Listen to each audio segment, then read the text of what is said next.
So, anyways, welcome to our meeting, and we're glad to have you.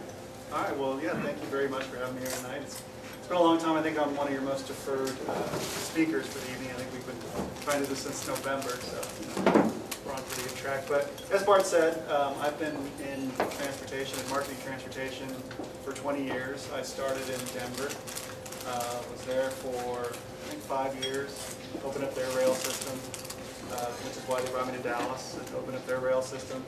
That's where I ran into Roger Snowball, who was the CEO of Metro for, I guess, 7 years. He's still the longest standing CEO there.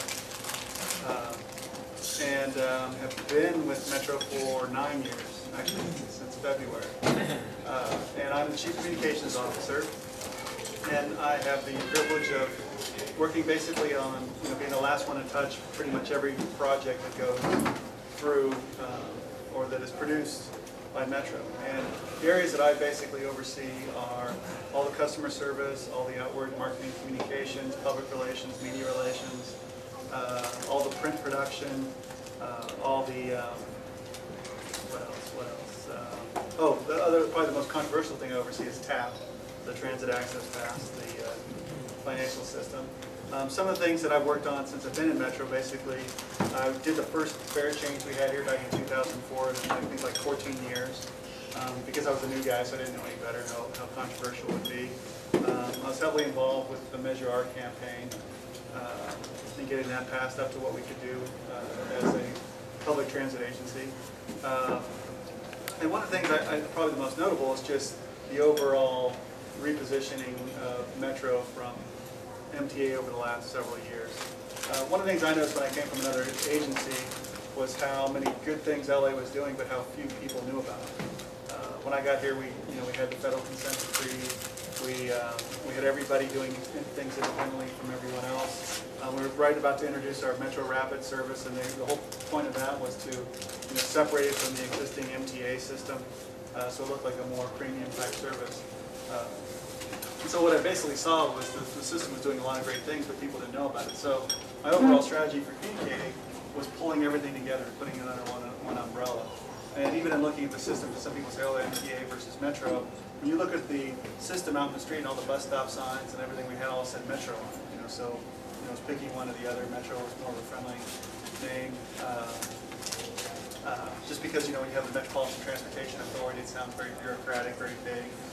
And my whole goal in marketing transportation basically is trying to design a service that people want to use. My philosophy on it is when you look at public transportation as a social service, you might think of it as let's say, welfare. You might support welfare, but you don't necessarily want to be on it. And so my position with transportation has always been to design service and market the system so people want to use it.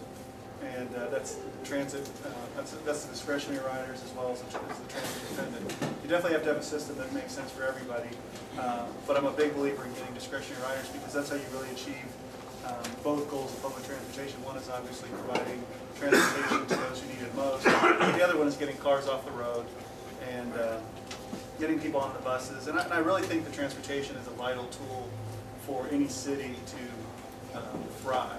And I would say that one of the other things that I brought to the table in Los Angeles and that started them back in Denver was the whole concept of all these different pass programs we have. Like in Denver, we have the Eco Pass. Here it's called the Business Pass or the BTAP because it's part of the TAP program. But basically identifying programs that you market to business, that you market to schools, that you hit larger populations of ridership. That's really how I see generating new customers in the system, and that's been one of my big strategies in terms of generating customers. Like all the research I've ever done on transit basically showed that if I can get a company to support transportation and subsidies for their employees, provide them a bus pass, the ridership in a low ridership area or suburban area goes up by almost 300%.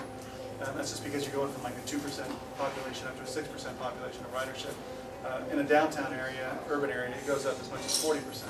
So you can have a big impact. There's a big latent demand for transportation that's made convenient and easy to use.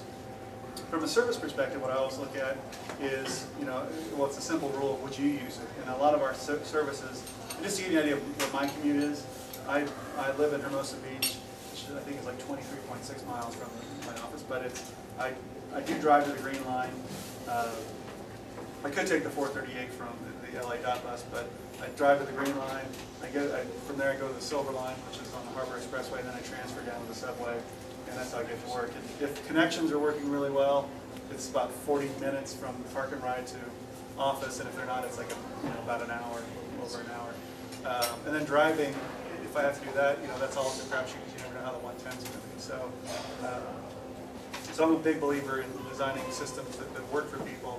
And again, I think if you have high frequency service, it mitigates transfer, so it makes a lot more sense to, so it's not as bad when you force transfers on a system. You design a linked trip that makes a lot of sense and is competitive with driving. So I'm a big believer in putting out service that people want to use, and also, and thereby taking care of the people who either choose not to have a car or are transit dependent.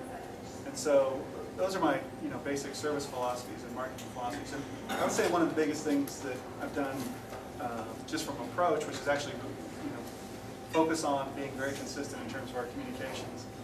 There's a lot of efficiencies in doing things consistently. When I first got here, we had like a $4.2 million budget just for things like specialty items, giveaways, and it was all spread all around all different parts of the agency. Well, when you consolidate that stuff, it really shows that you can be spending your resources a lot better. And so we actually turned that into a profit center, within a few years, just by controlling inventory and identifying things that people wanted to buy and wanted to use. Same thing goes with communications. Before, everybody always wanted a logo and a newsletter. Now everybody wants a logo and a website, but we're still containing that. But when you market things independently of each other, it takes a lot more resources to develop a critical mass of information, especially when you look at today. There's so few things, there's so much information out there that comes so fast that it's very hard to gain traction on big issues, or issues that aren't really big, actually. And so like one of the things I always look at, if we have a bad story or something like that, I'll look on the LA Times website and I'll see, is it one of the top 10 most viewed? And if it's not that big a story. People, it's going to come and go pretty quickly. It used to be if you had a story in the newspaper, everybody would be devastated. But in today's social media, it's a totally different environment. And that's an interesting thing when I look at newspapers. They know exactly what people are reading, how many times, and who's reading it.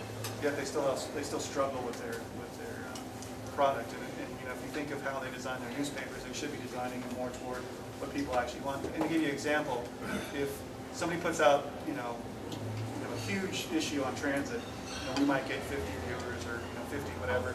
If Kobe Bryant ties his shoe, you get 2,000. And so it's a and they are playing tonight, by the way. But it's a it's a different environment that we live in, and people, I call it surface speak and surface smart, since people are very superficially looking into things, and so you have to have a constant presence out there. You have to have things that are compelling, and so that's one of the areas we're really focusing right now, is trying to be more compelling and get people looking deeper. Some of the things I have, which also might be frustration points for you, is our trip planner, and that's actually a complex thing, because when you look at how it's used, it basically drives 90% of our website traffic. So in other words, we have a huge website with all kinds of features on it, but 90% of our users go toward the trip planner. In terms of comparing us to Google Transit, you go, oh, Google Transit. We have more transit systems on our Metro Trip Planner than Google Transit has today. And that's one of the things when you think about, we not only do the trip planning for Los Angeles, but all the different operators. I think there's 100 and some operators in Los Angeles County, and then also we do it for 5 counties, so we have everybody in there. So it's a pretty massive database, and which makes for a pretty complex program. And you think it would be easier, but it's not. And also, people search information differently too. So, like I'm one of those people who I go on a website and I always hit the search engine. Other people go through and they look at tabs and do things differently. But so you have to be able to accommodate the different ways that people get information. The other thing I would tell you that I've really learned in terms of marketing transit is it's very localized. And by that I mean, I told you what my commute was today. The reality is all I care about is my commute. I really don't, as a customer, I'm not worried about other people's commutes. I'm worried about getting from A to B, or getting from home to work, or home to school, or wherever it is I need to go. A lot of people take multiple trips, but again, it's still very isolated. And so when you look at marketing transit, it's actually really easy to market when you have good service. When we start promoting service on Wilshire, we can get an increase in ridership. In fact, one of our strategies in increasing ridership early on was we would find high frequency, high productive lines that had capacity because we knew they were good service, we knew we were generating customers, and it's very easy to do targeted marketing along corridors to generate ridership. And what we found is, if you look at the metro system, about 20% of our lines carry 80% of our customers. And also, if you look at 20% of our operating hours carry 80% of our customers. So we're all driven toward the peak. In terms of our core customer is still the daily commuter. And that does become a lot more, it does shift a little bit just because of the varied work hours and things like that, but you're still basically talking about the person who's working 5 days a week, 8 to 5, and that makes up a big chunk of our ridership. And so when I do try to market services, I try to do things that are successful. What I've noticed, and it's actually more with other agencies that I've worked with in the past, where a lot of resources are dedicated toward a little return, and I'm a big believer in getting a good return on investment. And so, like the dollar amount I told you about earlier, one of the things I always do is look at how do you reinvest those funds, and how do you get more out of them, or how do you save them, or how do you put them into service. And I'll give you another example of just improving productivity. When I first got here, our advertising contractor, we sell all the buses, bus side advertising. We contract that out with CBS, and they valued it at about, I think it was 11 or 14 million, but it wasn't. It was like about $11 million a year. Today we're getting $29 million a year because they value the system more, because there's more visibility, because we negotiated better.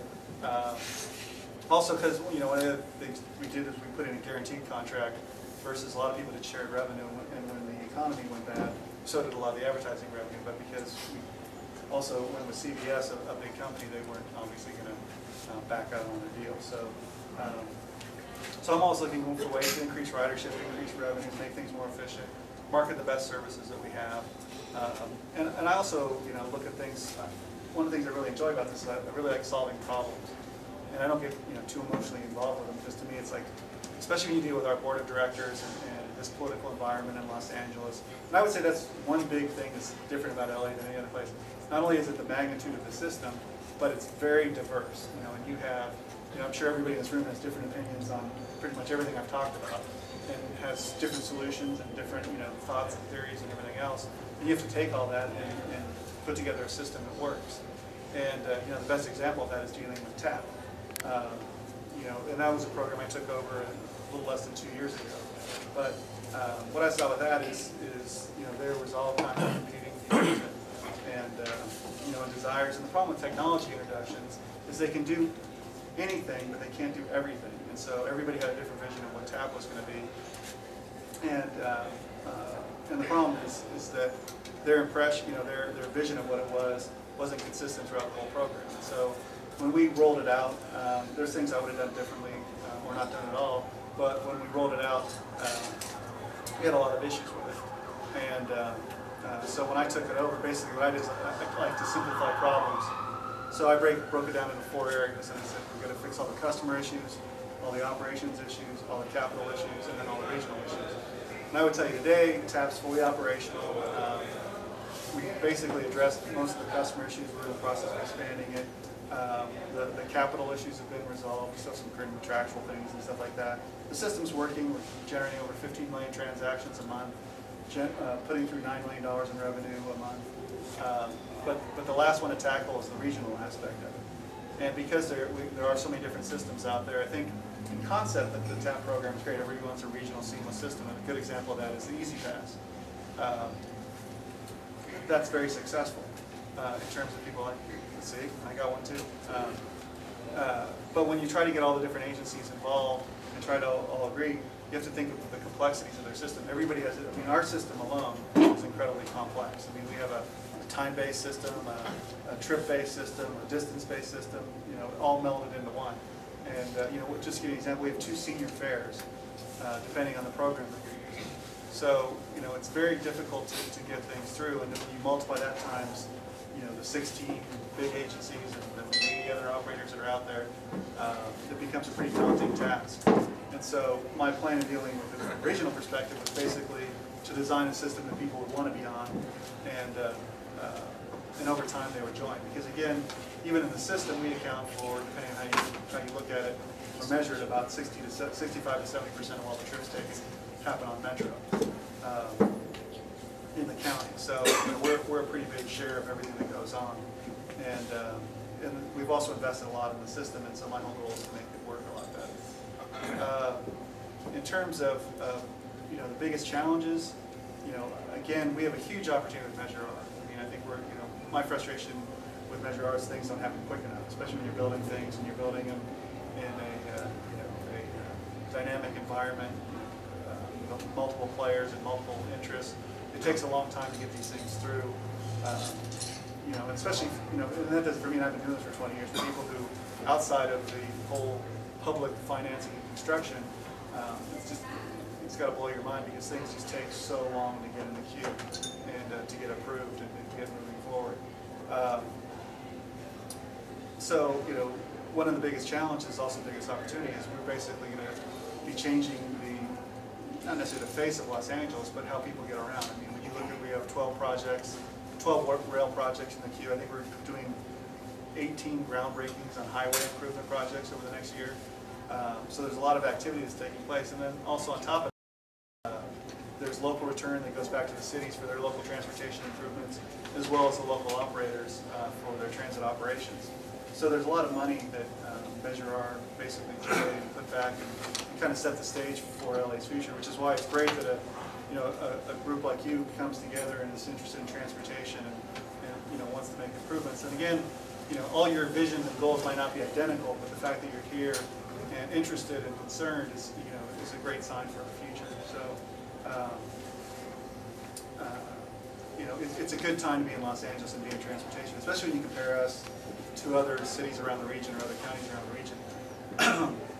We're in much better shape just because of Measure R and because of what the voters approved in November 2008. So we have a really good foundation to move forward on, and we're doing everything we can to get there. But it is a struggle, and but again, the biggest challenge from a communication side is resources. And it's not always the dollar. Sometimes it's the people. Sometimes it's the talent. Sometimes it's getting people to agree on something. Sometimes it's having the resource to be able to control certain situations. I would say one of the things that's helped us a lot from the days before I got here is we haven't had too many scandals and incidents. We haven't had 30-foot sinkholes. We haven't had we've really focused on 44-foot sinkholes. See, I wasn't here. I was looking at that's the other thing too, is from an outside perspective. When I was in Denver, we all laughed at we laughed at Dallas too. We all LA was the example of, you don't want to know LA, but when you get here and you actually see what happened and what the system's done, and then even before I got here, it's really amazing and really impressive. I would say some of my observations, are comparing and contrasting. When I look at what DART did in Dallas, one of the things that worked really well for them is they had a plan, very well laid out, mapped out. They knew where every rail line was going. If you were a city that was supposed to get a rail line, if you didn't get your rail line, you would first get a transit center that had express bus service, and then as the rail came, that would become your rail station. All the rail cars were the same, all the buses looked the same. Everything was all very uniform and very planned out in Dallas. They had their financial issues like everyone else, but once they got the rail system up and running and the starter system, the momentum carried it, became a good agency. Coming out here, what I noticed is that we have 5 different rail lines and 5 different rail technologies, and, which is very hard when you think about maintenance of systems. It's like we kept shifting gears in terms of what we wanted to be as a transit system. We have light rail. Even the light rail isn't compatible with each other. And some of that stuff we fixed with the braided cars and things like that. But it's a very kind of fragmented system. And also, from the bus standpoint, if you look at where a lot of the park and rides were put, were placed, they were more done out of development or done out of some political deal than transportation patterns, and that kind of shows when you look at when you compare from an organized system to a system that was kind of more politically derived. And again, you have to think too, when I got here, and still today, people still talk about the merger with the RTD and the LAC, early CTC, you know. And again, I was lucky because I wasn't here during all that, so I didn't see it on. But again, from an outside perspective, it was kind of, you know, I didn't have any of those feelings, didn't have any of that history, so I didn't really worry about it as much, and I saw the opportunities that were, you know, and all the good things the agency was doing and how we could move forward if we were just more consistent. The other thing too, from a transit perspective, when you're looking at it from a communications view, basically about 10% of the people use our system on a daily basis, 10% of the population, you know, 9 to 10, depending on how you calculate it. Another 30% probably use us every now and then, infrequent riders, whatever. So what that leaves us, you have 60% of the population of LA County never use our system. And so one of the things that they do see is they see the ads we put in, we call them Metro Briefs, but the ads we put in the local papers. That's something I started doing in Denver, just to communicate on a local basis. They see the vehicles on the street. They see the signs you have in your facilities. They see your operator, or they shouldn't see your operator, they see your system, but they see, you know, you think of all the contact points the transit system has outside of the people who actually use it. It's pretty huge, and that's one of the things that, you know, I focused on when I got here. That's why we have the bright colored buses. I know there's debate on whether or not we have, you know, multiple buses, you know, colors for multiple services. That's just a philosophy. You know, if you look at I think it's in Orlando, different, you know, colors here. We had 3. I think we're going down to 2.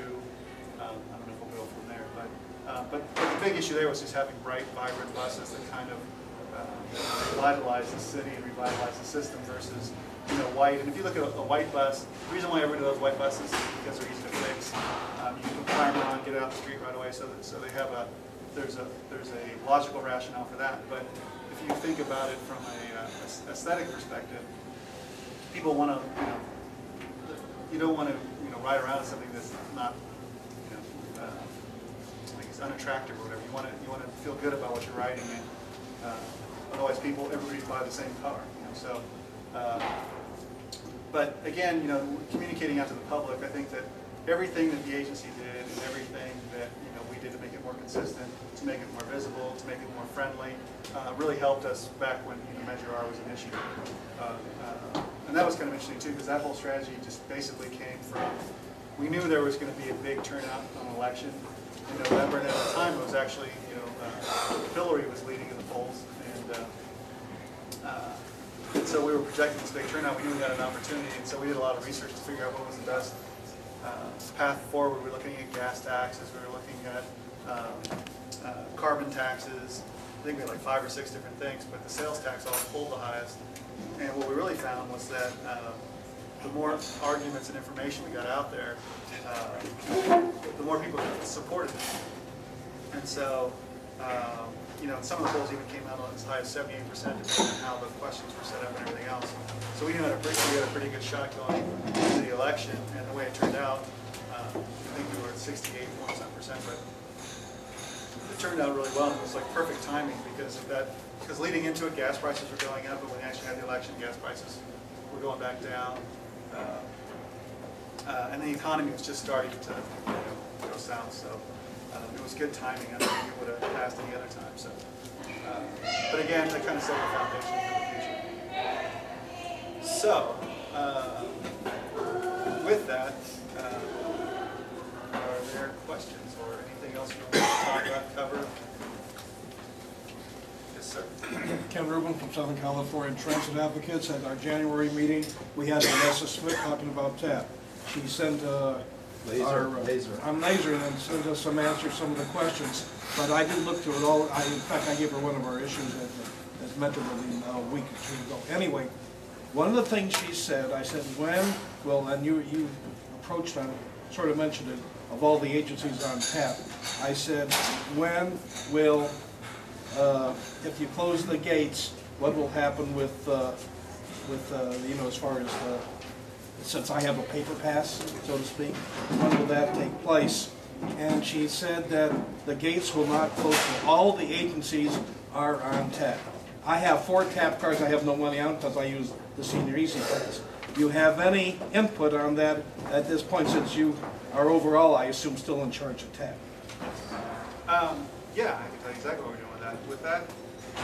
On our board, you have Well, right now, we have the lighted gated system right now. So you go through, and if you have a paper pass, the light will go on, and a fare inspector can ask to see your pass. To lock it, excuse me, you have to do, just be 3 things, but basically we have to convert our fare media. So right now, if you look at, not only do we have transfers that aren't tap enabled, our own tickets out of our ticket machines aren't tap enabled.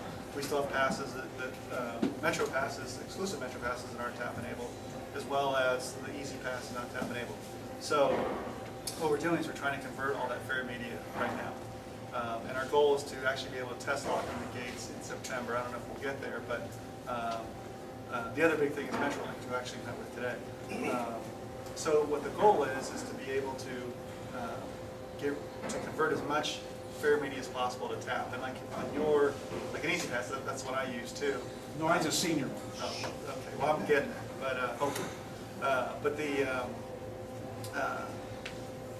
with an Easy Pass, the ideal is to have a dual flash card. So one transit agencies that aren't on tap can visually inspect it, but it also works in a tap system. So it's one of those things where we can, so it's a dual card. What we're doing with Access Services right now is they have a tap card on there that'll record their trip, as well as they actually have a debit card or a credit card where they can transact with taxis. So instead of converting the whole system over there, basically we can use the MagStripe part of the dual card for taxi cabs. So what we're trying to do is convert the fare media. We have the other issue there too is what the other agency's going to do. And they're all in different phases of tap and tap. That's why I said the big challenge here was the regional part, because it's getting agreements. And we're actually pretty far along. We have the business rules. They were approved in November. We have what you either call clearing and selling or position statements. It's all reconciling. Like one of the things we have been doing with TAP is we track every transaction, but among all the operators who have TAP, but we have never changed money. We've never reconciled the account. So that's one of the things we're working on doing that as well too. So to try to get it so it's fully integrated and reaches its potential of being a regional fare for us. But basically, the growth of it is going to be incremental growth. So as agencies come on, and become tap enabled, that's how the system will expand. And so, like even with MetroLink, we're talking about, either they would have a dual fare media card, or they would have a separate card. One of the things with I'm trying to avoid are capital solutions, just because they take long and they cost a lot of money. So we have basically a fully operational system. So it's how do you expand that and without upsetting all the participants and all the people who aren't on the program. And again, it's a very complex system. You have Long Beach, which they modify their fare boxes, so they're not really tap compatible at all. So they either can modify them back or do an add-on piece. You have Big Blue Bus that hasn't done anything yet. Right. They're still waiting, but I know they're getting ready to procure their fare boxes and look at technologies. You have MetroLink that's looking at different systems out there. OCTA, they're doing the same thing, and they're not part of our county. But again, you start thinking about, like, you have Los Angeles and you have San Diego are both basically on the same system. Start filling in, doing the infill, just makes for a better regional system overall. So in terms of locking the gates, there's a lot of things that have to happen, but we're trying to test it by September. And again, it'll be one of those things where we'll make sure that people can get through. And we're doing a lot of inspections right now to see variations of what the impacts are of having different configurations with the fare inspectors, leaving different gates open.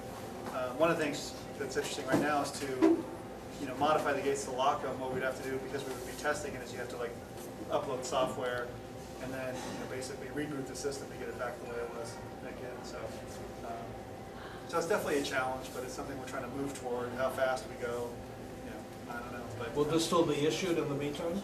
Oh yeah. We're not going to inconvenience any customer or anything like that. It'll be a gradual transition. Okay. Thank you very much. I'm going to go around the room and everybody gets to ask one question, and then if there's time we can do multiple questions. But I do actually want to ask a marketing question, and I'll try to make it simple without being overly verbose, but you never know. We've taken a look at certain areas of the county, such as Ventura Boulevard, where we have lots of high-rise buildings. Just as an informal guesstimate, we guesstimate maybe 2% of the people use rapid and regular buses to get to work. And we're wondering, with the marketing and the way you've discussed it, the problem is that lowering the service to Ventura Boulevard. Is there any possibility from your group to do some sort of intense level of marketing to move that transit usage percentage up and the service levels up? Is there something there that can be looked at or possibly done? Or? Well, the promotional part of it we can do. The service part, we can advocate for, but again, a lot of that is trying to optimize the service where you assign the right amount of vehicles for the demand. So, but it's kind of a chicken and egg thing. But I would tell you, like right now, I think our system's at like 42% capacity, so there's a lot of room out there to grow a lot of our lines. I'm not that familiar with that line, but one of the things I would tell you too is in terms of generating ridership. One of the big issues is connectivity, and so like one of the things I've noticed in looking at the system is you'll have one line, I don't know how late it goes, well, let's say it goes till 9 o'clock, but all the connecting lines shut down at 6, or the frequencies go way down, or things like that, which makes it really hard to use that line. So if you work there, unless you live and work on that one corridor, it makes it tough to get, to identify exactly where people are traveling and if that trip's going to work for them. And so, like I'm a big believer in having, high frequency service, but again, that takes a lot of resources. One thing I would tell you is we do customer satisfaction surveys. We do them about once a year. We used to do them every 6 months, but the numbers don't change that much. I mean, we've had pretty good increases over time. But one of the things we did notice is that when your transfer is more than 15 minutes, all the satisfaction ratings drop like 20 points, like almost instantly. And so, I mean, it's really interesting because again, I don't have issues transferring, but like I transfer from a high frequency train to a high frequency bus to another high frequency subway. So I don't ever look at a timetable. I don't worry about schedules. If something breaks down, I might have a concern, but I don't have to think about that. But if I had to make a time transfer, I probably wouldn't be able to do that trip. I would do the single trip on the 438 LA dot Commuter Express, just because it's less frequent, but it's more reliable. Actually, I've been stuck on the freeway a few times on that too. But so frequency is a big thing. But I mean, and that's why one of the things that I really want to focus on is, and then I just did this competitive analysis, looking at it from a customer perspective. I did, Google Transit. They give you the times, the travel times, by car and walking, and I have to say we are faster than walking. But when you look at the different corridors that are out there, we did a ton of corridors. Some places were competitive, like the subway's always going to be competitive with driving, and other segments of the system are within a few minutes of each other, so we're competitive. But a lot of segments were not competitive, and what I really peak, we're never competitive. It's like if you think about a long distance drive, to hop on transit is a pretty big commitment. So if you have a car available and you're not as worried about gas prices or whatever, but being competitive with a car is really key in terms of travel time. And so that's one of the things I'm trying to focus on right now too, is figure out where we are competitive, where we can increase our ridership, and then ideally increase our demand. Like I would tell you, the 110, the Harbor Express, which is now the Silver Line, we added the 450X. That was a big success. We we basically created that into a BRT line, because it runs on those carpool lanes. But the ridership there is just going up. I think it's like 19% a year. It keeps going up and up. But then I noticed too, we try to scale back trips and things like that. So it's a balance. But I don't know about your specific line, but we'll promote it. Well, at some point we can sit down. But right. Tonight we're just getting everybody their fill of asking questions. We'll start over here. Bradley, did you have a question? Yeah. So I use EasyPass, and then I've got cash on this tap card. I went on the Silver Line, and I do this a lot. I will say, okay, I want to use this as my base fare, and I want to use this to take the zone fares. But I've only met one operator who knew how to do that off the top of his head. So I was wondering, in terms of, I tried to train them, they don't get it. I get the $245 off my card. It's like, oh, right. Well, thank you. So what are you doing for training here? And then I didn't hear a timeline as far as getting the EasyPass onto the tap card. And then there's sort of another question there is, if I have an EasyPass on my tap card without the zone sticker, will it automatically deduct the 95 cents as opposed to doing the $245 without them pressing keys? Because right now they have to do a bunch of other things just to get the fact that, okay, I've got an EasyPass, and they've got to hit 5 to say that in this zone and that zone. I think like the key and the bus knows it's a silver line, the fare box knows it's a silver line, so it knows to deduct the $245 here. So why isn't it that when they hit at Easy Pass, that it says, okay, if they tap the card, it deducts 95 cents. You know. That was a complex math problem. Sorry. It's a bit. It's a good Yeah. question. Well, actually, though, well, there's a few issues, though. One is the stored value. We're like rolling that out very quietly, and because you're kind of a transit advocate, you're aware of it and you use it. And we found that out. I mean, if you look on the blogs, every blog site is like, oh yeah, stored value. And so we're rolling out very slowly. Like we converted, I don't know, like 30 different 30 ticket vending machines. You can now buy it out online. But I think for the math part of that is you're right. The operators don't know. It was interesting because we put out the information early on, but then we never turned on stored value. Actually, we never started selling stored value until now. So we do have to retrain them, but it's still not out there as much. But for you, I think you basically need to do a zone charge for, and have them do that versus an easy. But they don't get it. Yeah. So we'll work on that too. But yeah, eventually the Easy Pass will be on a tap card, and so the fare box will know and everything else. So. In fact, I have a question for you. One of the things we're looking at is, would you rather have the plastic tap card have the easy thing, or would you rather have the paper one be like a limited use tap card? I would probably have the plastic and allow me to do, say, like annual or monthly, like kind of like, the DMV sends you a sticker kind of thing, that kind of bit. All right. That'd be yeah. better. Okay, good. That's what I think too. But like, because these are limited use cards, and they're really thin. Like this is a senior tap card, but these are plastic. But these give you a lot more flexibility. Right. And what's new, and these don't have the capability to do a lot of And stuff. I think durability is a huge issue. Okay, that's good enough. Next question, anybody over here? Mr. Brown? Okay. Russ Brown, I'm the Executive Director of the Historic Downtown Business Improvement District. We have Broadway Maintenance Building, Chair of the Streetcar Committee downtown. So we're very blessed with downtown of transit options, at least during the day, with the regional connector and streetcar and high-speed rail. If Obama or Miracle or Measure R2 ever happened, what would you see as without the political realities of having the horse trade, what would your ideal next big batch of improvements be to create a more integrated countywide network based on what you already have approved on the first Measure Line? Well, my first priority would be a Hermosa spur of the Green Line. But, Self-interest. yeah, exactly, total self-interest. No, I think that when you look at like the regional connector again, LA is such a diverse area because there's so many like downtowns. Like I was just in Seattle, and all of Seattle looks like one of our little building clusters as you're flying back in. So it's trying to serve all those different areas. I mean, again, I would try to accelerate as many projects as possible. I think the downtown. I mean, I think we have to rethink downtowns a lot. I mean, like the Ciclavia. I mean that's a big thing. It's all over the world. People shut down streets and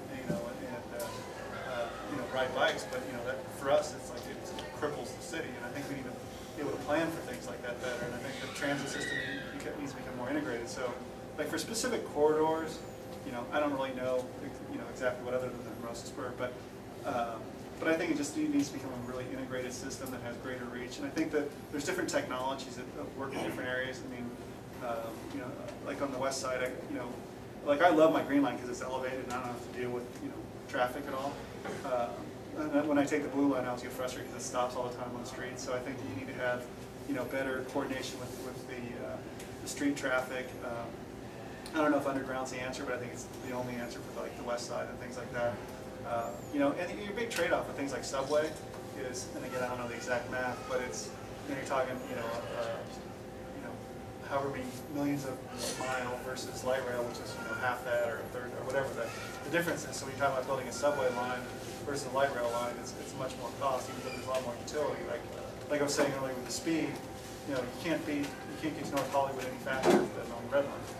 So there's a big advantage to that, and I'm sure when it goes out on the west side, it's going to be the same thing. Whether or not subway is the answer for everything, I don't know. Or you better have more connectivity that isn't as fast, or and I know aerial stuff, but again, like I like the Green Line, I like so for it's just up to me, I'd have more elevated stuff, but I know there's issues with that too, and everything else. And there's always issues. I mean, even the subway, we have, Beverly Hills has concerns with running it under a school, and, so nothing's easy, If you look at our busway on what's on Wilshire, it keeps getting scaled back, so it's like, there's always going to be, for every solution, there's going to be a lot more obstacles and things like that. But I always used to say that, if you could have a yak pulling a cart on Wilshire and it would be full. So I mean, it's like the demand for anything in LA is huge. So I'm for whatever kind of expansion we can get going. And if we can accelerate it, I think that's great. If we can expand it, if I can get my hermosa spur even better. But we're still a lot of cities still are fighting, even especially like in the South Bay, they're fighting expansion of the Green Line. So there's no perfect answer out there. There's just vision and the will to get it done. Pretty much. So, I don't know if I answered your question. Okay, question. Me? You. Hey Matt, Zach Barris with KCET TV. We've spoken on the phone before. Last month, you guys beta launched Next Trip. And it looks like you're promoting it a little more on the subways now. Maybe you're in alpha mode, I don't know. For me personally, it's been great. It's changed the paradigm. Instead of going out to the corner and hoping the bus will be on time per the schedule, I wait for the bus inside until it says 5 minutes away. Have you seen any differences in how people are using the system? An uptick, or do you track the web pages to see which routes are getting most Next Trip use? What have you noticed so far in terms of the success or failure of it? Oh, I think it's been an overwhelming success, even though we really haven't rolled it out fully. I mean, you just look at the comments we get. If you look at the activity on our website, I don't know the data from a route basis or what trips are looking at.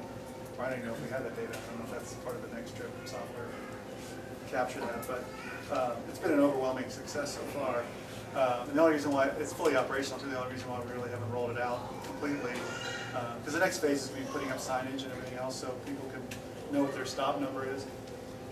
And all the Next Trip system is basically it's next bus in other cities, but it can either find you by your phone or text you if you can enter in your data point, your bus stop sign, and we're going to put up signs that make that easier to do.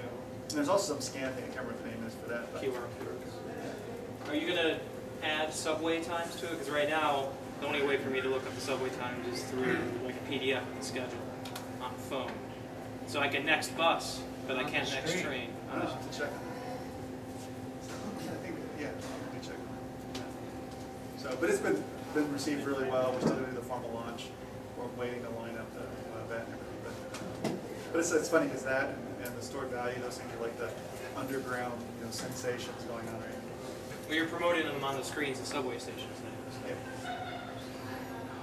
Which are underground. Yeah, Yeah, so literally. John. John Ryan. I know Metro is communicating directly with people on the source, which is a great resource. What is your strategy for dealing with other media outlets? Like, I'm sorry. I know Metro is communicating directly on the source, which is a great resource. What is your strategy for dealing with other media outlets like newspapers, which have cut their funding for transportation coverage, and they often have inaccurate or biased pieces, and if they make the top 10 on LA Times, what is your strategy for dealing with that? Well, actually, it's funny because you bring up the source. That was the genesis of the source. I mean, I got tired of going through the filter of media outlets, where you give them all the information and they print whatever they wanted. And so with the source, that's why we call it the source too. It's like we actually hired an LA Times reporter, Steve Hyman, who we told him, we want you to be fair, honest, and accurate, and he's been doing great with that. And we also brought in other bloggers that monitor our system. So we want to get out the information as much as possible. So on the source, that's worked out really well. We actually, even the LA Times sometimes uses that as their source for information. On the other publications, basically I cheat with that, because what I do is the thing is all the politicians worry about the LA Times. All the local politicians worry about their little local newspaper. Like again, I live in Hermosa Beach. My wife reads the Beach Reporter cover to cover. She'll check out everything. And one of the things I started doing in Denver, and again did it in Dallas, is running in all the little community papers. And we call them Metro Briefs, and they're basically just, they don't really look like ads, they look like, you know, just summaries of what's going on, and we put all the information that's out there. Because again, and by the cheating part, those ads are, you know, they're viewed by 38% of the population. I think the LA Times is 41 or something like that, so they're really close to the LA Times. Plus, we still run the LA Times too. But they're read cover to cover. You basically, the local political leaders support you more because you're in their publication. The local publication supports you more just because you're, you're helping their business out. And again, we're not trying to do anything underhanded or anything else. But it's basically you develop a better relationship. One of the things I always try to focus on is being really equitable with the publications that are out there. You know, we don't want to spend in any one. But again, we will target based on what's going on. Like if something's going on, you know, in Pasadena, we'll run more of those papers versus you know, other places. We do try to ration that out by campaigns. And I'm a big believer in baseline communications. So when we had more resources, we used to do more radio. We would do the metro traffic in the morning, the shadow traffic. So the traffic reports would have messages out there because it's 10 seconds. It's during drive time. It's easy to get you know, the message out quickly. But as that scaled back, you know, we don't do it as frequently. But I like to have, you know, a basically blanket information out there, which is the Metro Brief, some ads, things like that. And then we do a campaign, we spike it up, so more people are aware of what's going on. But, you know, and then the other thing too is we have a pretty aggressive media relations department. We track everything. So, I mean, some of the smaller publications, it might be a while, but typically the reporters contact us when they're doing a story too, because, you know, even though their story might already be written, they want to get a quote or a, you know, something, or a reaction or something like that. So, you know, and again, I would still say that, you know, with the a lot of reporters, just based on, you know, they want to have people read their stories, so they try to be as either controversial or, you know, hard-hitting as possible, and, you know, you don't always get the full perspective. Or the other thing too with media, what I notice is if people basically look at the headline. If the headline's not compelling, they're not going to read the first paragraph, and typically, even if a reporter's being nice to you, but if they put at the end of the story, it's not that nice because nobody ever reads the full thing all the way through. So they might read the first 1 to 3 paragraphs if the headline is good, and so whatever happens in there is usually where the story gets formed and where people's opinions get formed or what they think about. So, and we also do things like direct mail. We do direct mail. We now just started doing internet direct mail, which actually turns out works really well. And using the tap system, we can track the progression of they responded to the ad, we send them a tap card, we know if they used it, we know if they added value, we know what they do. So we're getting more sophisticated how we do that. Okay, John, begin. Yeah, John Lowey. Speak up. So I'm from Chicago, where the base fare is 225, which is similar to San Francisco and New York City. I'm just wondering how you're able to keep the fare so low here in LA, and related to that, how's your fare box return ratio now compared to say 10 years ago? Oh, depends on how you calculate it, but well, we're right about a third. I mean, we're like 30%. You know, it fluctuates and also depends on who's reporting it. I would tell you, you know, we probably put in a lot of costs that most agencies don't put in. You know, so like, you know, less capital, sheriff's costs, a lot of things that a lot of like other agencies don't put in the recovery ratio. So depending on how you structure it, it could be higher, but it's about a third of, you know, a little less than a third. Is that similar to 10 years ago, or? I don't know. It's because for us, I would tell you, it's more of a function of the service we put on the street than the revenue we generate. And you know, we've increased our fares and done things like that. But basically, you know, reducing the service is how you have your greatest cost impacts and how you become more efficient. And that's tough on a lot of customers. So, you know, it's all very political. I think as we follow the last board meeting, that was, you know, it never ends. But it's a balance. And so, you know, what I have seen is our revenue has increased over the years. Our ridership's increased over the years. That's tapered off because of the economy, basically. We're hoping it goes up a little bit just because of the gas prices. But like, give you some growth numbers. When, you know, from 2004 to 2008, basically our discretionary ridership went up 40%. For revenue, you know, we were like 3 times national average in terms of overall ridership. So we had a lot of growth in the system. But with the unemployment rate and things like that, it has gone down a little, but I think we're still faring better than, locally. But like if you compare us to back east and stuff, they're like 60 plus, 60 to 80, 90% of recovery rates. But again, it's what you put in the costs. So. But how are you able to keep the fare low here compared to Oh, major that's right. cities? Yeah. Well, okay, that's another trick though, because if you think about it, if you pay $1.50 here, you get one trip, one way, no transfers. If you get it by a $2 ticket, and that's for $1.50, you buy a $2 ticket in New York, you can ride for, I don't know if it's 2 hours or whatever, but if you're down the subway, you can ride forever until you come out. So, so even when you compare it, you have to compare a link trip versus a single trip.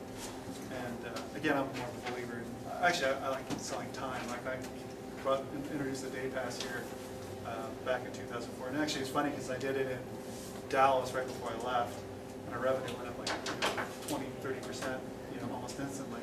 And we had a similar thing here until we started raising. I think we raised the price too much. We kind of overpriced it, so we're actually looking at lowering it down. Because again, your fare structure needs to drive people to what makes the most sense for them. So, if they ride all the time, they should be buying a monthly pass. And again, there's some restrictions on doing that, just based on income and things. But the reason why the fare is so low is we don't allow transfers. The whole fare structure was designed to get people to buy day passes. But now the day passes are pricey. You have to take 4 trips for just to break even. So it doesn't make sense.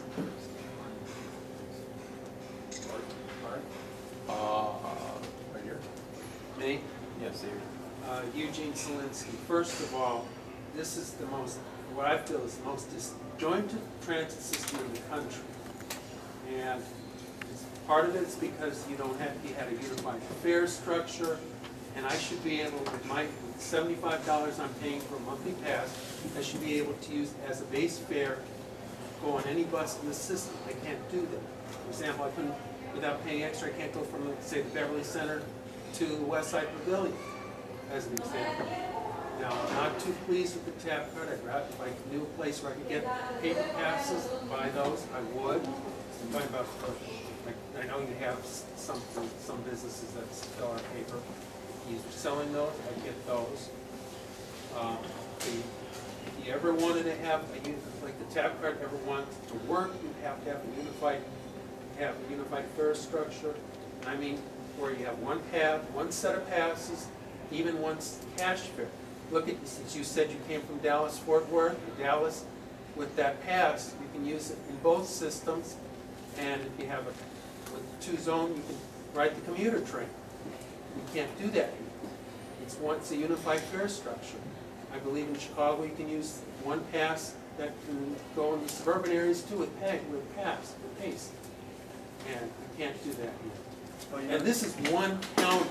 And I'm not talking about the Antelope Valley or Santa Clarita. I'm talking about within your service area. All right, let him answer the question, Gene. Well, actually, I completely agree with you, except you can buy a Metrolink pass and they get you on their system. So, and that's also paper.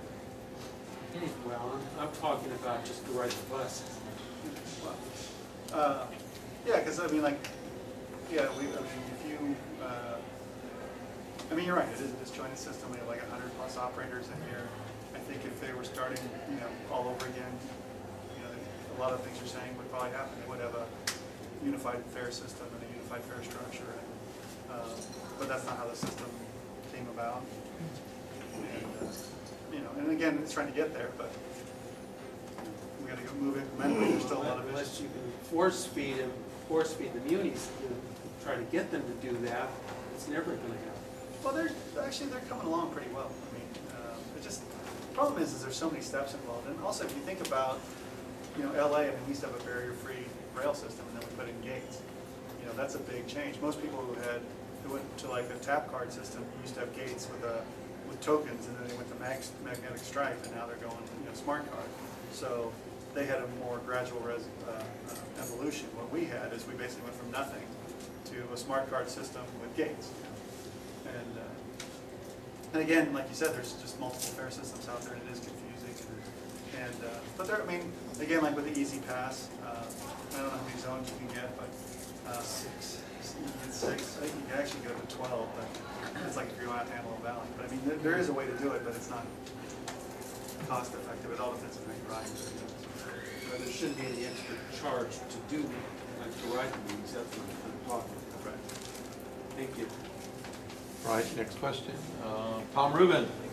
Yes, actually, somebody took my question, but I just want to comment, ask you to comment on the source, which I found to be very innovative. I haven't seen much, if any, of that in any other local governments or transit agencies. And I was wondering how it was working for you in terms of hits and what way that's going. You can see more and more use, but I was really fascinated about how that has been working. Just while I have a sec, a couple things on the stats. Right now, your farebox recovery ratios, and depending on what mode you're talking about, it's in the mid to the high 20s, which is about 5% down from where it was 10 years ago. And the reason that the fare is so low compared to others is very high utilization. All your modes are either the highest or among the highest in the U.S. The 42% utilization is very high. It actually indicates overcrowding. And so you've got more people in each vehicle, and so you're spreading the cost among more people who are paying for that. But anyway, my question was on the source, and again, I congratulate you on putting that together. And how's it been working? Oh, I think it's working phenomenally well. Yeah, I mean, again, it gives us an avenue to get stuff out almost instantly. We have a great group staffing, and it's used as a reference, nationally, internationally. I can't remember what the story was, but it was something we did that was all over the world, but it basically came from the source. So once you get on that mainstream, where everybody's sending your story out there, it all happens right away. I mean, also that's the other thing too. When you look at a lot of multiple newspapers, the story will be the same in all, because they get it from the AP or from whatever else. So yeah. So if they're getting it from the source, which I think it's like that's the second high next to the Tripliner. That's the second highest viewed thing on our website. But again, Tripliner's still. Have some numbers? You have a trend? No, but I can find that out. I mean, actually, I saw a report just recently, but I don't remember it off the top of my head. Again, congratulations on the concept. It's very innovative. On the back here. Yes, hi, Mike Leisure, GM consultant.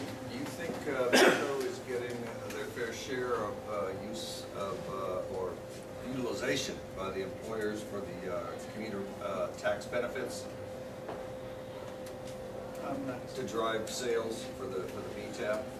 Oh, actually, no. I mean, if you're asking should more employers be offering that benefit, yeah, I think we're just scratching the surface. I mean, I think it's interesting because, like, I look at what H1B does here and what companies pay for that versus like getting involved in a transportation program that would probably they'd exceed their goals and Give something to the employees. Yeah, give something to employees. I mean, I think that, and again, it's a history. It's because I think when they did it here, however many years ago, when there was a carrot and a stick, like you'd be fine if you didn't have a program, and versus coming up with a really good program. And so, like in Denver, I mean, that's kind of how I got started in transit. I basically took all the programs nobody wanted and put them together and went to businesses and said, if you're interested in a transportation program, we have something to work for you, whether it's no cost or full cost. And again, I created the EcoPass in Denver way back when, and we went from having like 240 accounts to having over 1,200 in a year. And so there was a huge demand for it.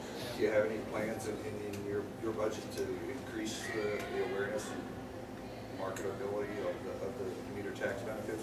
Definitely. If it stays at 230 or back to whatever. Yeah.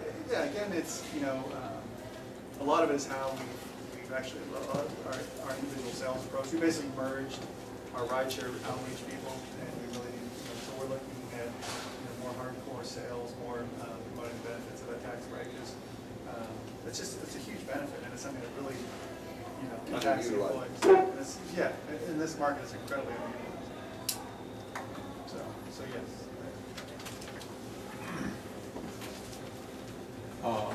Crystal. Crystal. With more people being more conscious about fuel sources and where energy comes from, do you notice if ridership has changed? If, let's say, your buses use alternative energies, or has it not changed at all? Well, I think I mean, I think that's one area where LA was incredibly progressive was in the whole CNG fleet, because I think largest clean air fleet in the nation. I think we just retired our own Metro vehicle a few months ago. I think we still have contractors who use diesel, but I think that's a huge driving force. I mean, if you see buses going around with black smoke coming out, they're just people don't run, but you don't see that hardly at all. So I think that's had a big impact. I can't really quantify it, but I do think though that gas prices obviously. What I look for are leading indicators. People who are exploring the system, and like we saw that went up 7% last month. So just in terms of number of people looking at trip plans and things like that, we're capped on our phones, or else I track that too. So I do think that's an issue. I don't know if it's more of an economic issue or an environmental issue, or probably a combination of both. But that does at least get people to think about it. Next question, Arnold. Matt Arnold Luftwood there. Early on you made reference to the Measure R projects and the inordinate time that it took to put one of these projects into play. If you had a wish list and you could put 1 or 2 points on it, which ones would you think might help accelerate the programs? Well, obviously the whole 3010 or now it's America Fast Forward, getting the funding up front would be a big thing. Just because you have the ability to do it. The other thing is I would have tried to accelerate all the planning. I would have tried to do as much as possible, pay the premium, all the environmental work done as quickly as possible. I also think too, for keeping just public support and momentum, they want to see progress and they voted for it. So I would try to do as much, get things going as much as possible.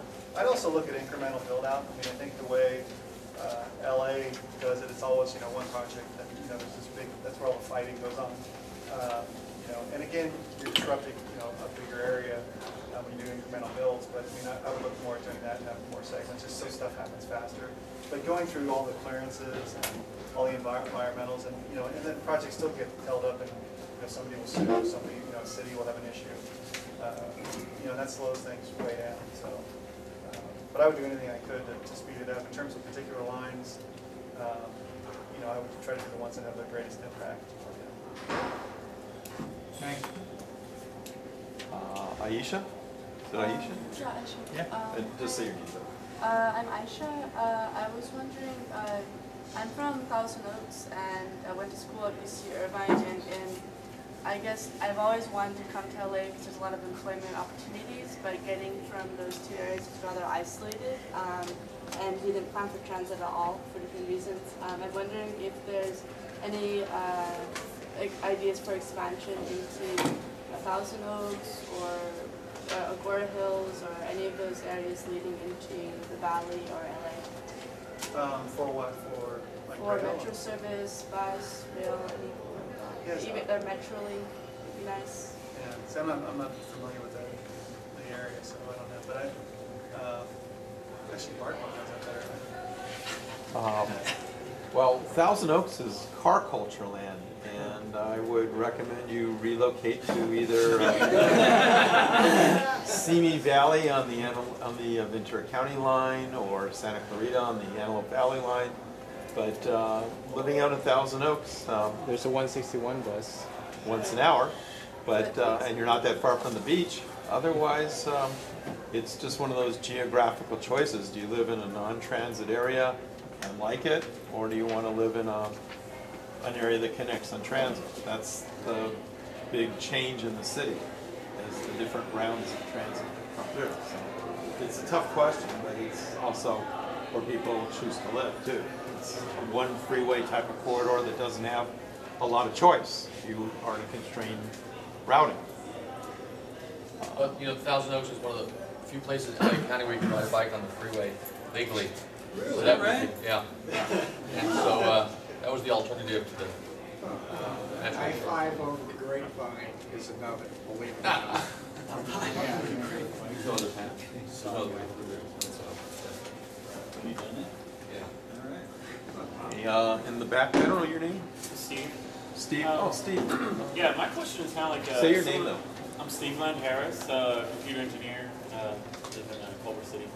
My question is, I guess, related to his. I was like, has there been any thought, or maybe you could take it to someone to possibly like think of like the whole build out of your Metro Rail like as a holistic system rather than I guess like piecemeal, where like some things are disjointed. So like in some places, you know, like a rail switch might be added to connect two lines so that in the future, if ridership is there, you could have a route rather than a line, you know, and, you know, just like as a holistic system, I guess, you know, like, kind of like what you were saying with the, like doing all of the EIR, like drafts, like all together, that would make it, of course, go faster, but I guess if you were if it were possible to do that also, maybe you could do, you know, like a holistic, like, well, this is what we want, this is our end game, this is what we want, this is how we want to drive, you know, what we're doing for the future.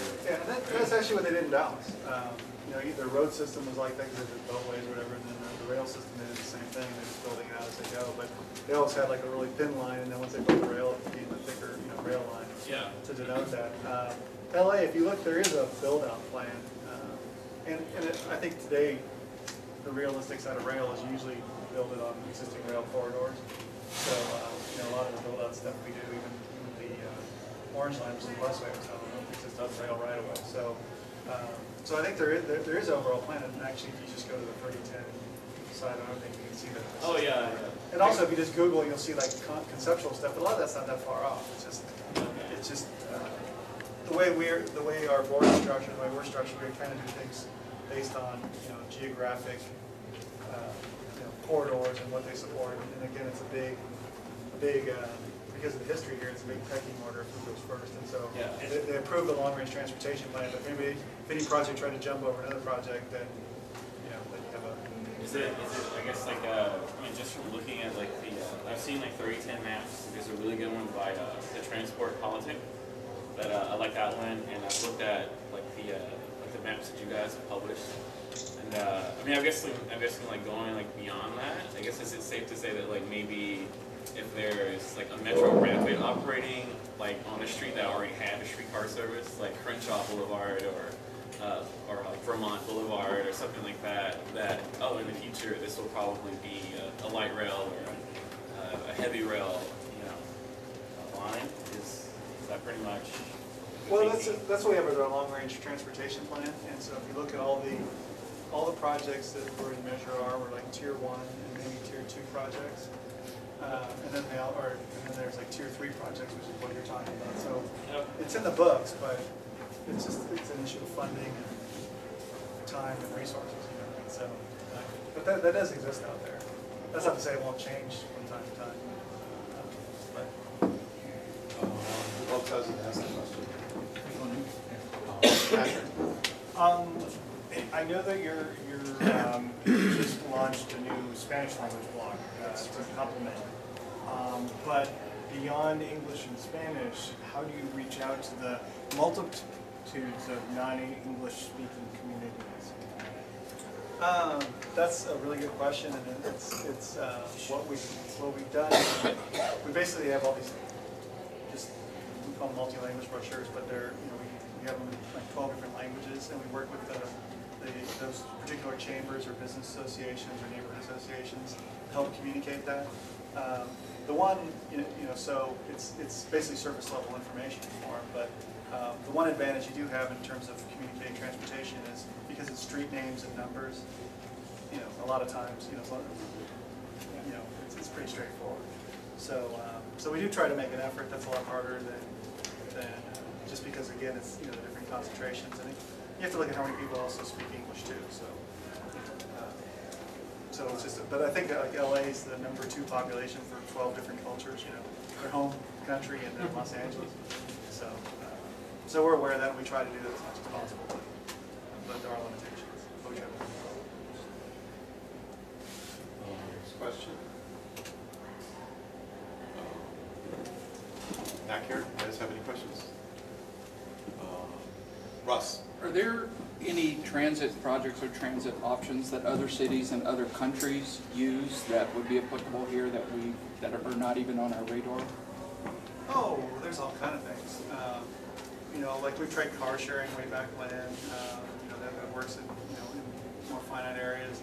If you look at a lot of the airport people movers, those are, you know, getting bigger. The one in Dallas, they just sped up and improved.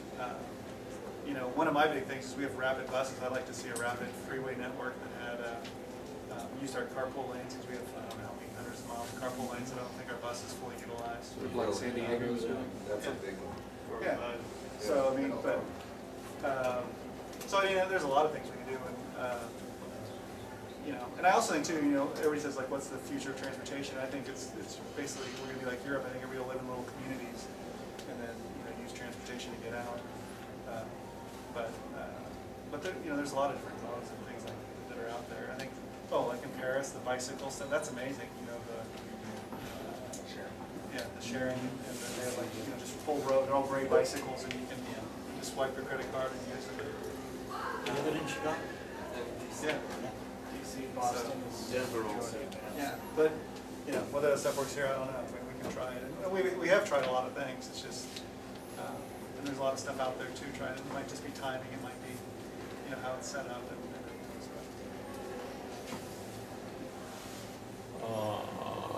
Nathan Griffin.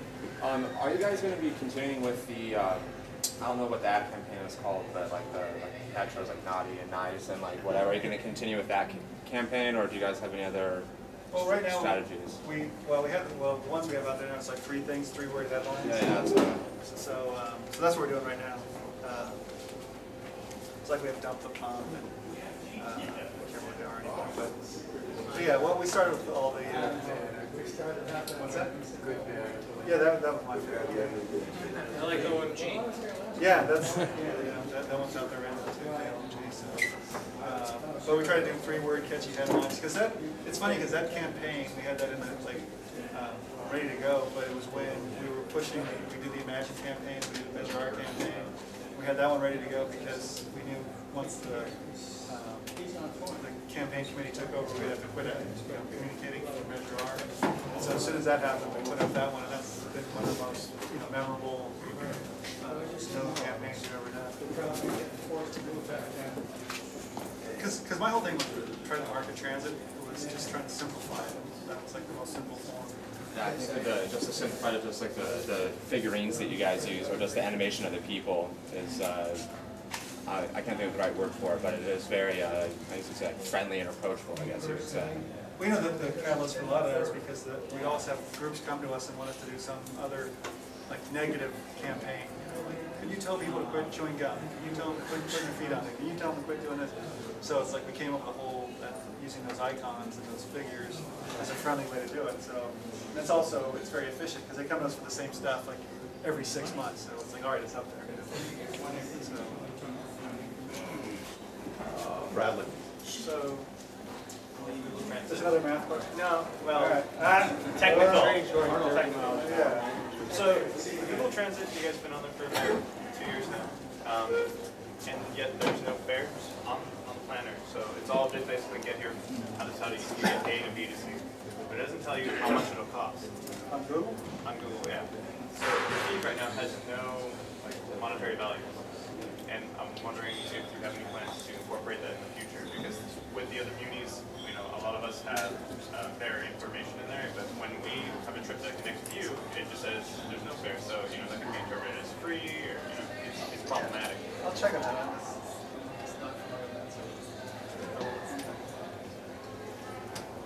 Next question, Ken, if it's short. Sure. You have anything to do with 511, yes or no? Maybe. All right, good. Can I get like a couple more questions, and then we're going to go into the meeting section of the meeting. And you're welcome to hang around for that too, if you want, or if not. Yeah, last train. Last train's at 1 or so. What time they stopped at 11 back? For which one? For the rail lines. No, they're still, I don't know what the exact time is, but they're not. Sometimes we do late night service for the holidays, or, but everybody wants it. I mean, I think people want us to mature into a transit city that runs basically 24-hour rail system. We tend to. Because every time we do it, we don't have the ridership to justify it, so it's. And the maintenance people are ready to kill you. Exactly. Maintain some. All right. Okay, well, thank you guys very much. Thanks for pinch hitting on me for me on that one question. Hey, somebody has to know some of the answers. Yeah. Everybody has an agenda. We're gonna get